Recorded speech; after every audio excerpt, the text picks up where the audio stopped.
शुरुआत करते हैं दोस्तों आज के न्यूज़पेपर की हम साइंस वाले सेक्शन के साथ में। आज संडे है, इसलिए संडे के दिन में एडिटोरियल वाला हिस्सा द हिंदू में नहीं रहता है।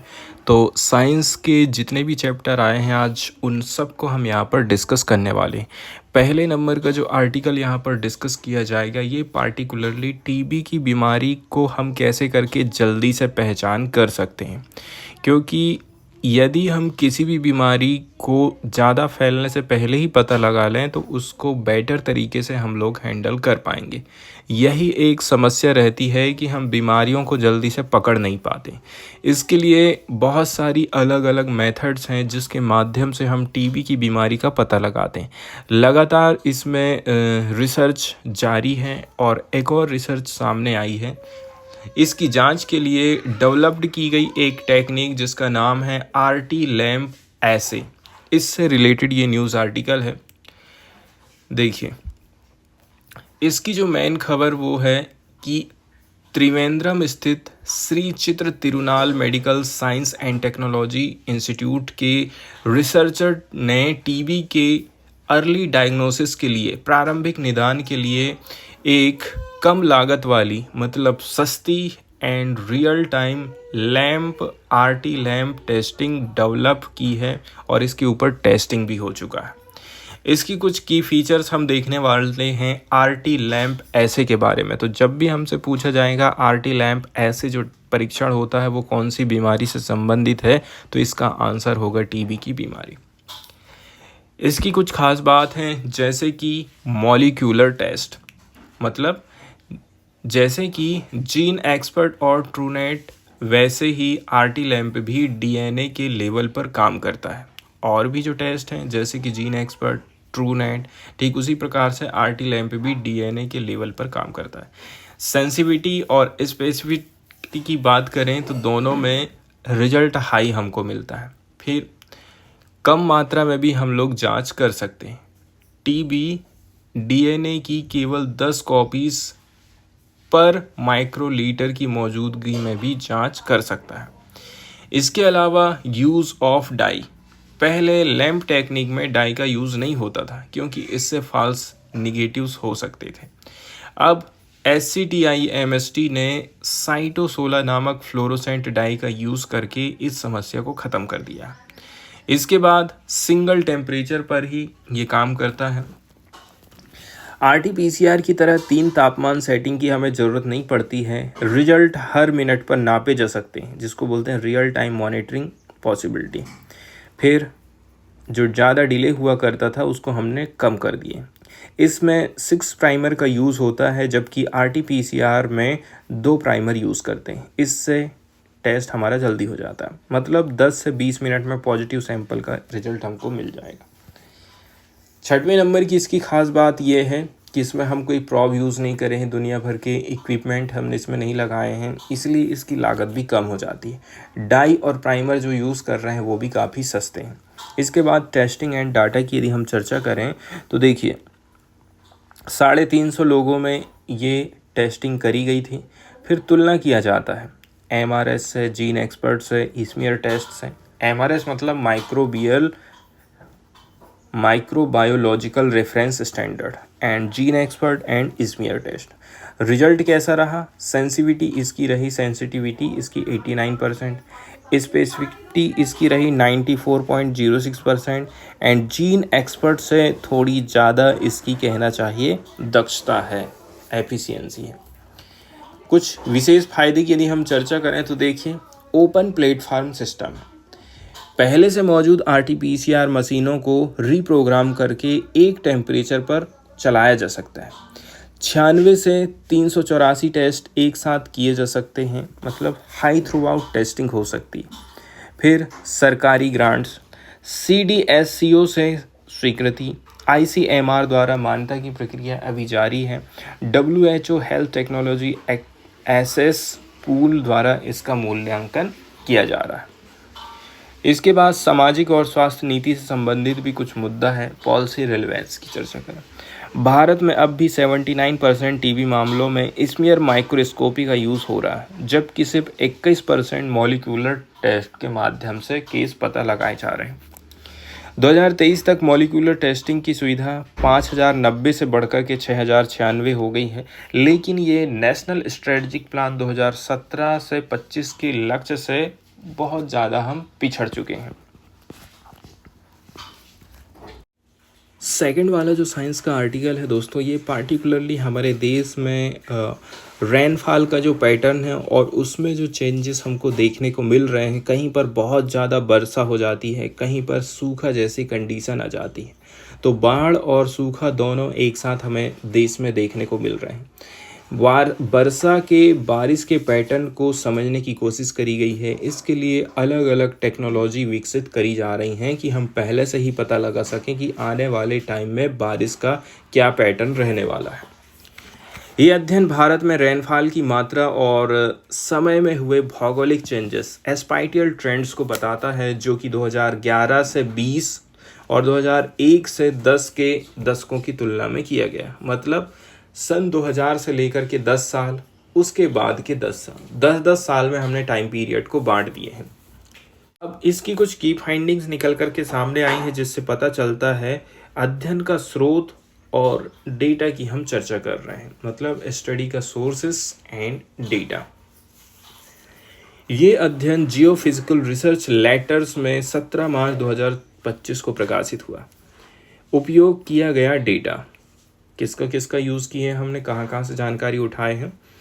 GIS मैप इसरो की तरफ से, मतलब global satellite mapping of precipitation, ISRO एडिसन। इसरो और JAXA, Japan aerospace exploration agency के बीच में समझौता हुआ था। यहीं से हमको काफ़ी सारी जानकारी इकट्ठी होती है। इसके अलावा हम जो डेटा यहाँ से निकाले हैं, जो अध्ययन किए हैं, ये 0.1 डिग्री इंटू 0.1 डिग्री ग्रिड पर आधारित है। इसके अलावा सन 2000 से डेटा अवेलेबल है, हर 1 घंटे के अंतराल पर हमको मिलते रहता है। सेकंड नंबर में एस्पाइटियल रेनफॉल ट्रेंड्स की चर्चा करी जाती है। जैसे कि 2010 के बाद के दशक की तुलना यदि हम करें 2000 से लेकर के 2010 तक के टाइम पीरियड की, तो वेस्ट सेंट्रल इंडिया मतलब पश्चिम मध्य भारत की चर्चा करें तो यहाँ पर वर्षा में वृद्धि देखने को मिली थी लगभग 2 mm प्रतिदिन के हिसाब से। कहाँ कहाँ पर? पश्चिम मध्य भारत में, भारत का पश्चिमी हिस्सा और भारत का मध्य वाला हिस्सा। वृद्धि का रीज़न है vegetation cover and soil moisture, मतलब पेड़ पौधे अच्छे खासे लगाए गए हैं, सॉइल में नमी है, जिसके चलते चलते यहाँ पर बारिश में भी वृद्धि देखने को मिली है। इसके बाद इंडो गैंगेटिक प्लान और दक्षिणी भाग की चर्चा करें तो यहाँ पर थोड़ी बहुत वृद्धि देखने को मिली। वहीं ईस्टर्न इंडिया की बात करें तो यहाँ पर वर्षा में कमी आई है 1 mm पर डे के हिसाब से। फिर 2001 से 2010 के टाइम पीरियड की यदि हम चर्चा करते हैं तो पूर्वी और पूर्वोत्तर भारत, यहाँ पर ज़्यादा वर्षा हुई है। कितनी? 1 से 2 mm पर डे अधिक। इसके अलावा साउथ और मध्य की तरफ आप देखेंगे तो यहाँ पर पानी कम गिरा है। अब यहाँ पर रिलेशन स्थापित किया जाता है कि वेजिटेशन एंड रेनफॉल के बीच में क्या लिंकेज है। वेस्ट सेंट्रल इंडिया में NDVI मतलब नॉर्मलाइज्ड डिफरेंस वेजिटेशन इंडेक्स की बात करें 0.2 से बढ़कर के 0.4 हो गया है। संकेत देता है कि इस क्षेत्र में हरियाली और पेड़ पौधों का घनत्व बढ़ा है। इससे वनस्पति से जलवाष्प निकलती है, इसमें वृद्धि होती है और इसी से वर्षा को बढ़ावा मिलता है। फिर सॉइल मॉइस्चर की बात करें 2010 के बाद से यदि हम 10 साल की चर्चा करें 2011-2020 के बीच में वेस्ट सेंट्रल इंडिया में सॉइल मॉइस्चर में उल्लेखनीय वृद्धि हुई है। पूर्वी भारत में सॉइल मॉइस्चर में गिरावट हुई। वर्षा और सॉइल मॉइस्चर में सकारात्मक पॉजिटिव कोरिलेशन हमको देखने को मिला था। अब पीक रेनफॉल टाइमिंग की भी यहाँ पर चर्चा करी जाती है। जैसे कि अरब सागर और बंगाल की खाड़ी सुबह के टाइम में पानी ज़्यादा गिरता है। वहीं इनलैंड के सेक्टर की बात करें दोपहर में बारिश बहुत ज़्यादा तेज रहती है। अब 2011 से 2020 की तुलना में क्या चेंजेस हमको देखने को मिला है, तो Indo Gangetic plan peak rainfall का समय 2 से 4 घंटे पहले आ गया था। दिक्कत ये हो गई है। वेस्ट सेंट्रल इंडिया में पीक रेनफॉल का टाइम 1 से 2 घंटे देर में हुआ, तो काफ़ी अंतर यहाँ पर हमको दिखाई दे रहा है। इसके बाद एरोसोल लोडिंग का इफेक्ट क्या पड़ रहा है। इंडो गैंगेटिक प्लान में अधिक एरोसोल लोडिंग के चलते चलते वर्षा जल्दी चरम पर पहुंच जाती है। वेस्ट सेंट्रल इंडिया में एरोसोल कम होने के कारण वर्षा का चरम समय देरी से आता है। अन्य अध्ययन जैसे कि बीजिंग ने भी पाया है कि प्रदूषित दिनों में वर्षा जल्दी होती है। तो ये कुछ बहुत ही ज़्यादा इम्पोर्टेंट टॉपिक्स था हमारा रेनफॉल के पैटर्न्स को लेकर के। साइंस वाली अगली जो न्यूज़ यहाँ पर हम डिस्कस करने वाले हैं दोस्तों, ये पार्टिकुलरली हमारे देश में पाए जाने वाले खतरनाक सांप रसेल्स वाइपर डबोइया रसेली के जहर की क्षेत्रीय विविधता रीजनल वेनोम वेरिएशन को समझाने की कोशिश करता है। यदि हम इस चीज़ को समझ जाएंगे तो इसी से हम इसका इलाज भी अच्छी तरीके से कर पाएंगे। तो इसके इलाज को और भी ज़्यादा बेहतर बनाने के लिए एक नई दिशा प्रस्तुत करता है। ये IISc के वैज्ञानिकों द्वारा किया गया है और 10 अप्रैल 2025 को PLOS निग्लेक्टेड ट्रॉपिकल डिसीज़ में पब्लिश्ड हुआ है। इस पत्रिका में इसका प्रकाशन देखने को मिला है। इसके कुछ की हाइलाइट्स की यहाँ पर हम चर्चा करेंगे। जैसे रसेल्स वाइपर एक जानलेवा सांप है। इसका वैज्ञानिक नाम है डबोइया रसेली। भारत के हर हिस्से में ये पाया जाता है। सांप काटने से होने वाली मौतों का 40% हिस्सा इसी के चलते चलते होता है। वहीं इसके जहर के प्रभाव अलग अलग क्षेत्र में अलग अलग होते हैं। ये जो अध्ययन किया गया है, आखिर क्यों किया गया है, ये समझना है कि जलवायु, क्लाइमेट और एनवायरमेंटल फैक्टर जैसे कैसे करके जहर की संरचना को प्रभावित कर रहे हैं। इसके अलावा वेनम कैरेक्टरिस्टिक और लोकल क्लाइमेट के बीच में रिलेशन को खोजना है। फिर अध्ययन कैसे किया गया, इसकी क्या मेथोडोलॉजी है। तो ये जो अध्ययन है 34 जगहों से 115 सांपों के वेनम का कलेक्शन किया गया, उसका एनालाइजेशन किया गया है। जहर में मौजूद एंजाइम की गतिविधि को चेक किया गया है, जैसे कि प्रोटीज, प्रोटीन को तोड़ने वाले एंजाइम, एंड फॉस्फोलिपेस, एमिनो एसिड ऑक्सीडेसिस। फिर हिस्टोरिकल जलवायु डेटा से तुलना करी गई, जैसे कि टेम्परेचर एंड वर्षा। ज़्यादा वर्षा वाला सेक्टर में कैसे कितना जहर का असर कर रहा है, कितने सांप पाए जा रहे हैं, ये सारी चीज़ें। अब यहाँ से सबसे असली चीज़ पता चलती है इसकी मेजर फाइंडिंग्स की। प्रोटीज एक्टिविटी, इसका जलवायु से गहरा रिलेशन है। ड्रायर रीजन में ये गतिविधि ज़्यादा पाई जाती है। अमीनो एसिड डाइऑक्सिस जलवायु से प्रभावित नहीं होता है। इससे पता चलता है कि सांप का जहर जलवायु के अनुसार अनुकूलित होते रहता है। अब वेनम मैप भी तैयार किया गया है। एक वेनम मैप तैयार करे हैं जो बताता है कि किस क्षेत्र में किस प्रकार का जहर प्रचलित है। इसका यूज करके इलाज के तरीके क्षेत्र विशेष के हिसाब से हम तय कर सकते हैं। इससे इलाज के हमारा जो रिजल्ट है वो बेटर हो जाएगा।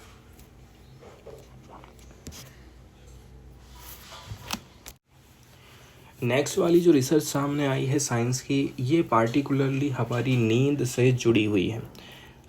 अक्सर ये बोला जाता है कि जब भी आप पढ़ाई करते हैं तो कम से भी कम 7 घंटे की नींद हमको लेना है, ताकि हमारी जो मेमोरी है वो स्ट्रांग हो सके, हमारा दिमाग भी चीज़ों को रिकवर करे और रिलैक्स हो सके। इस अध्ययन में ये पाया गया है कि एक अच्छी नींद केवल हमारी मेमोरी को गिरावट से, लो होने से बचाने का काम नहीं कर रही है अकेले, बल्कि ये हमारी मेमोरी को एक्टिव रूप से और भी ज़्यादा बेटर बनाती है। स्पेशली उन इवेंट्स की याद में जो किसी सीक्वेंस में होते हैं। सीक्वेंस वाली चीज़ों को हम कैसे करके बेटर तरीके से याद रखेंगे। इसके कुछ मेन हाइलाइट्स, जैसे कि स्लीप वर्सेस वैकफुलनेस, मतलब एक व्यक्ति जो कि अच्छी नींद ले रहा है और दूसरी जिसके सोने का कोई पैटर्न ही नहीं है। एक रात की नींद के बाद भी याददाश्त में क्लियर सुधार देखने को मिला है। ये सुधार 15 महीने के बाद तक भी बना रहता है, मतलब नींद का स्मृति पर लॉन्ग टर्म इफेक्ट पड़ता है। सेकंड नंबर में किस तरह की याददाश्त में फ़ायदा हुआ। सीक्वेंशियल मेमोरी मतलब ऐसी घटनाएं जो किसी क्रम में होती हैं, जैसे कि कोई कहानी, हमारा ट्रैवलिंग या फिर हमारी दिनचर्या।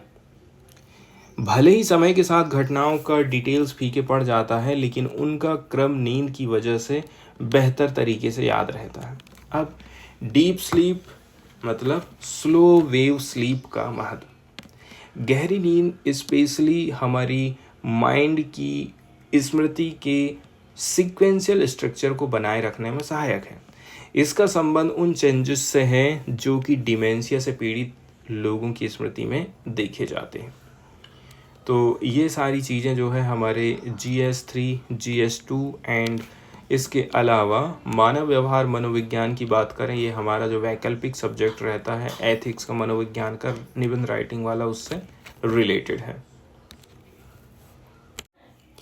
अब सीधे चलते हैं कैस्पियन सागर की तरफ। बोला जा रहा है कि कैस्पियन सागर का जो वाटर लेवल है वो लगातार कम होते जा रहा है। इसका प्रमुख रीजन है ग्लोबल वार्मिंग के कारण इवोपरेशन की दर बढ़ गई है, वाष्पीकरण तेजी के साथ में हो रहा है, जबकि पानी की आवक कम होती जा रही है। इसके कुछ की पॉइंट है, जैसे कि वाटर लेवल डिक्लाइन हो रहा है। कैसे?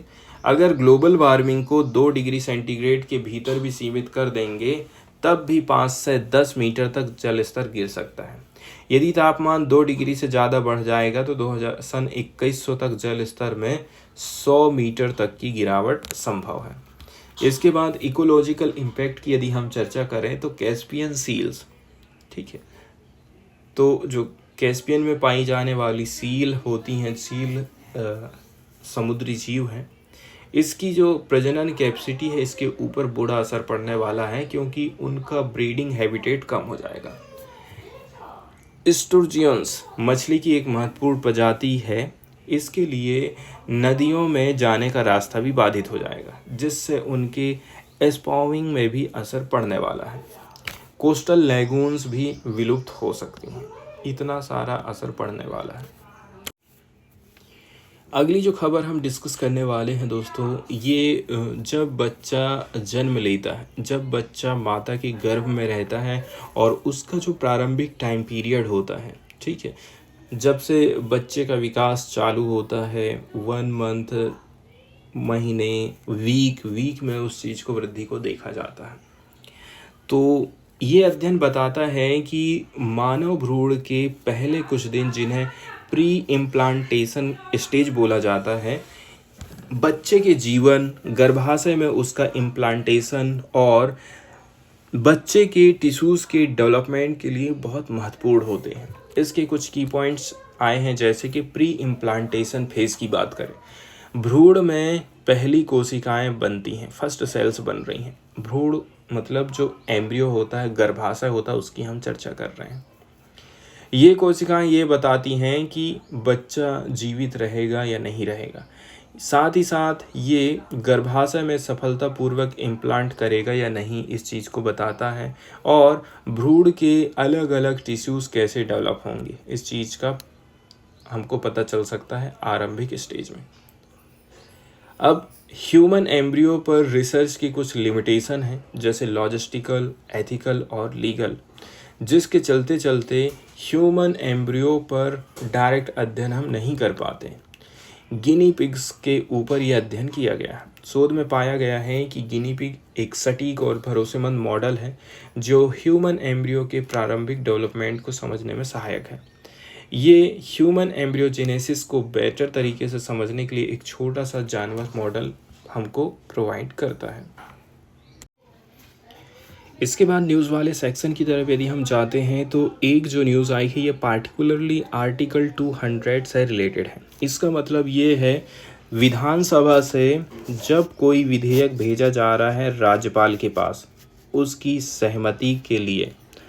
अब कई बार क्या होता है, जिस राज्य में बीजेपी की सरकार नहीं है, पार्टिकुलरली साउथ वाले स्टेट में हमको ये चीज़ ज़्यादा देखने को मिलती है, तो वहाँ का जो राज्यपाल क्या काम करता है, बहुत देर तक उस विधेयक को जेब में डाल करके घूमते रहता है। फिर अचानक से याद आ जाएगा कि नहीं यार, इसको एक काम करता हूँ, राष्ट्रपति के पास भेज देता हूँ। पता चला ऐसे में पूरे 4 साल 5 साल बीत गए, लेकिन महत्वपूर्ण कानून पारित नहीं हो पाए। इसलिए नहीं हो पाए क्योंकि बीजेपी या फिर विपक्ष चाहता था कि ये पारित ना हो पाए। मतलब राज्यपाल अपने बीजेपी की बात सुन रहा है, इसलिए शायद वो इनको सहमति नहीं दे रहा है। लेकिन अब सुप्रीम कोर्ट का जजमेंट सामने आया है जिसमें बोला जाता है कि राज्यपाल को किसी विधेयक पर निर्णय लेने के लिए 1 से 3 महीने के भीतर ही कार्यवाही करनी होगी। इसका मतलब ये हो गया है, अगर राज्यपाल के पास कोई साधारण सिंपली बिल आया है, विधेयक आया है, तो वो उसको मंजूरी देगा या फिर राष्ट्रपति के पास भेजेगा या वापस विधानसभा को भेज देगा, अगर पुनर्विचार आप चाहते हैं तो। लेकिन ये डिसीजन आपको 1 से 3 महीने के भीतर में ही लेना है। अब तक क्या होता था, राज्यपाल के पास कोई क्लियर टाइम पीरियड नहीं था जिससे वे बिलों को महीनों या फिर वर्षों तक रोक सकते थे, और जो कि लोकतंत्र के सिद्धांतों के खिलाफ माना जाता है। सुप्रीम कोर्ट का उद्देश्य क्या है? गैर निर्वाचित पदाधिकारियों जैसे राज्यपाल की जवाबदेही तय करना, इसके अलावा जो अनावश्यक डिले हो रहा है उसको कम करना, आर्टिकल 200 और 201 को व्यवहारिक और समयबद्ध तरीके से व्यवस्थित करना।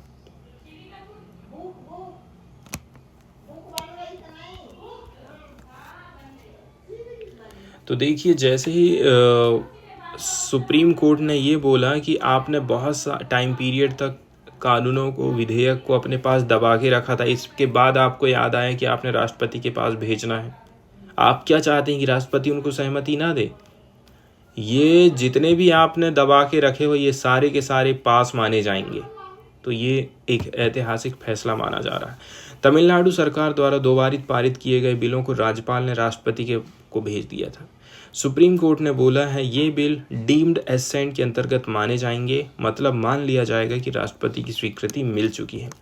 इसी आधार पर 10 एक्ट्स अब कानून बन गए हैं बिना राष्ट्रपति या फिर राज्यपाल की औपचारिक स्वीकृति के। तो ये अपने आप में हिस्टोरिकल है। ये जो सारे कानून है वो किससे संबंधित हैं? वाइस चांसलर की नियुक्ति संबंधी पावर को राज्यपाल चांसलर से हटा करके राज्य सरकार को हस्तांतरित किया गया है। इससे पहले ये पावर राज्यपाल के पास थी, अब सरकार द्वारा नियुक्त चांसलर के पास होंगी। कौन कौन से कानून हैं? जैसे कि the Tamil Nadu universities law act 2022, Tamil Nadu doctor Ambedkar law university amendment act 2022, Tamil Nadu agriculture university act 2022 and Tamil Nadu doctor MGR medical university act 2022, Tamil Nadu fisheries university amendment act 2023।